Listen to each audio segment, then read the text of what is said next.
বাংলাদেশের কৃষি বিগত 5 দশকে অভূতপূর্ব উন্নতি সাধন করেছে। বাংলাদেশের কৃষিকে বিশ্লেষণ করলে দেখা যায় যে প্রথম 3 দশকে আমাদের মূল লক্ষ্যমাত্রা ছিল খাদ্য নিরাপত্তা নিশ্চিতকরণ।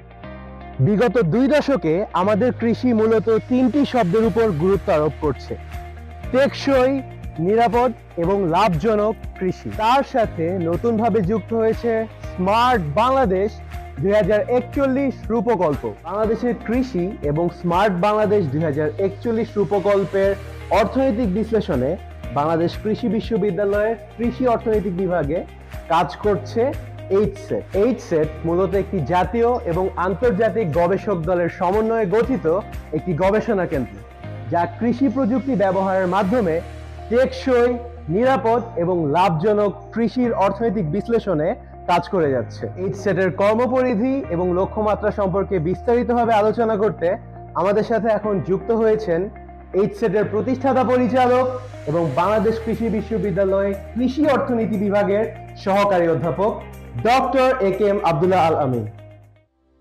আমরা মূলত বাংলাদেশের কৃষির রূপকল্প বাস্তবায়নে বিভিন্ন খামার ব্যবস্থাপনার অর্থনৈতিক বিশ্লেষণ নিয়ে কাজ করছি, যা মূলত স্মার্ট বাংলাদেশ 2041 রূপকল্প বাস্তবায়নে সহায়তা করবে।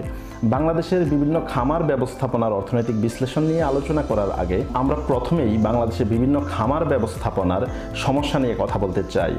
বাংলাদেশের খামার ব্যবস্থাপনার সবচেয়ে বড় সমস্যা হচ্ছে জমির আকার বা আয়তনের সমস্যা।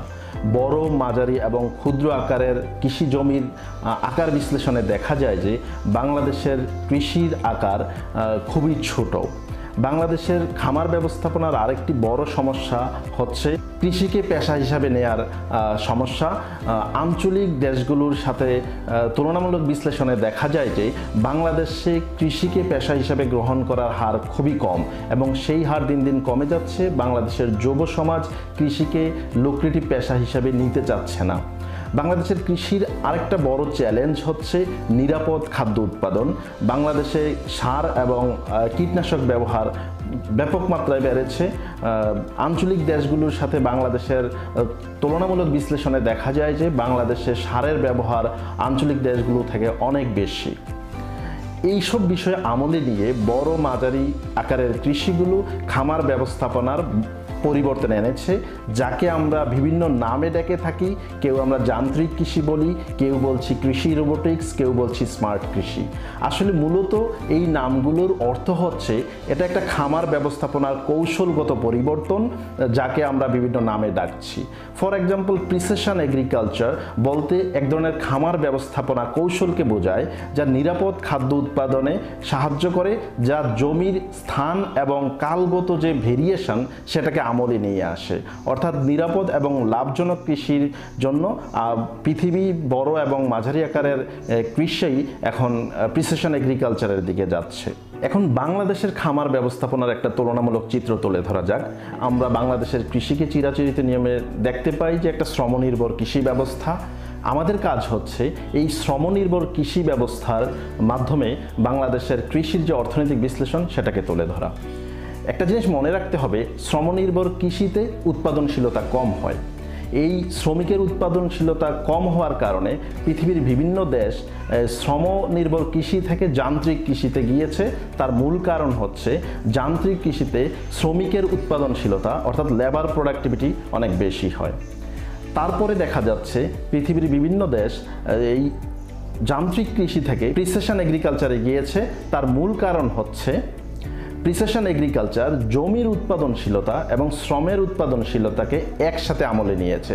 অর্থাৎ প্রিসিশন এগ্রিকালচার সিস্টেমের মাধ্যমে আমরা জমির উৎপাদনশীলতা এবং শ্রমের উৎপাদনশীলতা নিশ্চিত করতে পারি। এখন বাংলাদেশের রূপকল্প বাস্তবায়নে স্মার্ট বাংলাদেশ 2041 বিনির্মাণে কোন ধরনের কৃষি ব্যবস্থা বাংলাদেশের কৃষির রূপকল্প এবং স্মার্ট বাংলাদেশ রূপকল্পের ভিতরে মেলবন্ধন তৈরি করবে সেটা দেখার বিষয়। আমাদের এই এইচসেট গবেষণা করছে কোন ধরনের কৃষি ব্যবস্থা বাংলাদেশের জন্য লাভজনক হবে। বাংলাদেশ কি শ্রমনির্ভর কৃষি ব্যবস্থায় থাকবে, নাকি যান্ত্রিক কৃষিতে যাবে, নাকি প্রিসিশন এগ্রিকালচার যাকে আমরা শস্য রোবটস হিসাবে জানি নাই সেই ধরনের কৃষি ব্যবস্থায় যাবে। অর্থাৎ আমাদের এই অর্থনৈতিক বিশ্লেষণ বাংলাদেশের রূপকল্পের পথ পরিক্রমাকে সুগম করবে, কোন ধরনের সেন্সর, কোন ধরনের ক্রপ রোবোটিক্স বাংলাদেশের জন্য উপযোগী হবে সেটা মাথায় রাখতে হবে। সেটাকে আমলে নিয়েই আমরা সামনের দিকে এগিয়ে যাচ্ছি।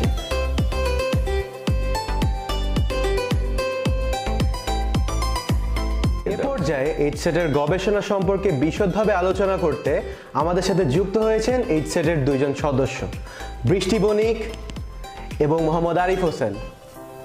সর্বপ্রথমেই কৃষি শস্যের অর্থনৈতিক বিশ্লেষণ সম্পর্কে জানতে আমরা চলে যাব আমাদের গবেষণা সহযোগী বৃষ্টি বণিকের কাছে। ধন্যবাদ। আমরা ন্যাশনালি রিপ্রেজেন্টেটিভ শস্য বাজেট নিয়ে কাজ করছি। যেমন জাতীয় পর্যায়ে কৃষি তথ্য ব্যবহার করে আমরা ধান, গম এবং ভুট্টার আয় ব্যয়ের হিসাব নিরূপণ করছি, যা আঞ্চলিক এবং বৈশ্বিক কৃষির সাথে সমন্বয় সাধনে কাজ করবে। যেমন বাংলাদেশের প্রতি হেক্টরে ধান, গম এবং ভুট্টার আয় ব্যয় হিসাবের সাথে ক্ষুদ্র, মাঝারি এবং বড় আকারে কৃষির আয় ব্যয়ের হিসাবের সমন্বয় সাধন করা হবে। এ পর্যায়ে খামার ব্যবস্থাপনা কৌশলের অর্থনৈতিক বিশ্লেষণ সম্পর্কে আরও বিশদভাবে জানতে আমরা চলে যাব আমাদের গবেষণা সহকারী মোহাম্মদ আরিফ হোসেনের কাছে। আপনি যদি আপনার মতামত জানাতেন। বাংলাদেশের খামার ব্যবস্থাপনা নিয়ে কথা বলতে গেলে মূলত চিরাচরিত শ্রম নির্ভর এবং টু হুইল মেশিন পরিচালিত খামার ব্যবস্থাকে বোঝায়। আমরা চেষ্টা করছি টু হুইল পরিচালিত খামার ব্যবস্থাপনার অর্থনৈতিক বিশ্লেষণ নিয়ে। আমরা এই চিরাচরিত অর্থনৈতিক বিশ্লেষণকে কয়েকটি ভাগে ভাগ করতে পারি। যেমন বাংলাদেশের চিরাচরিত খামার ব্যবস্থাপনার সাথে মিল রেখে শুধু জমি চাষ যন্ত্র নির্ভর, বাকি সব শ্রম নির্ভর, তার অর্থনৈতিক বিশ্লেষণ কী হবে? জমি চাষ এবং ফসল কর্তন যন্ত্র নির্ভর, বাকি সব শ্রম নির্ভর, তার অর্থনৈতিক ব্যবস্থা কী হবে? সমস্ত জমি চাষ যন্ত্র নির্ভর, তার অর্থনৈতিক বিশ্লেষণ কী হবে? স্মার্ট বাংলাদেশ 2041-এর সাথে মিল রেখে আমরা আরও দেখতে চাই সমস্ত জমি চাষ শস্য রোবট নির্ভর হলে তার অর্থনৈতিক বিশ্লেষণ কী হবে? খামার ব্যবস্থাপনার এই ধাপভিত্তিক অর্থনৈতিক বিশ্লেষণ থেকে কৃষির রূপকল্প এবং 2041 সালের স্মার্ট বাংলাদেশের রূপকল্পের মধ্যে একটি সেতুবন্ধন গঠন করতে সচেষ্ট হব বলে আমরা মনে করি। আমরা আশা করছি উন্নত, সমৃদ্ধ, স্মার্ট বাংলাদেশ বিনির্মাণে এইচসেট কাজ করে যাবে এভিডেন্স বেসড পলিসি গাইডলাইনে।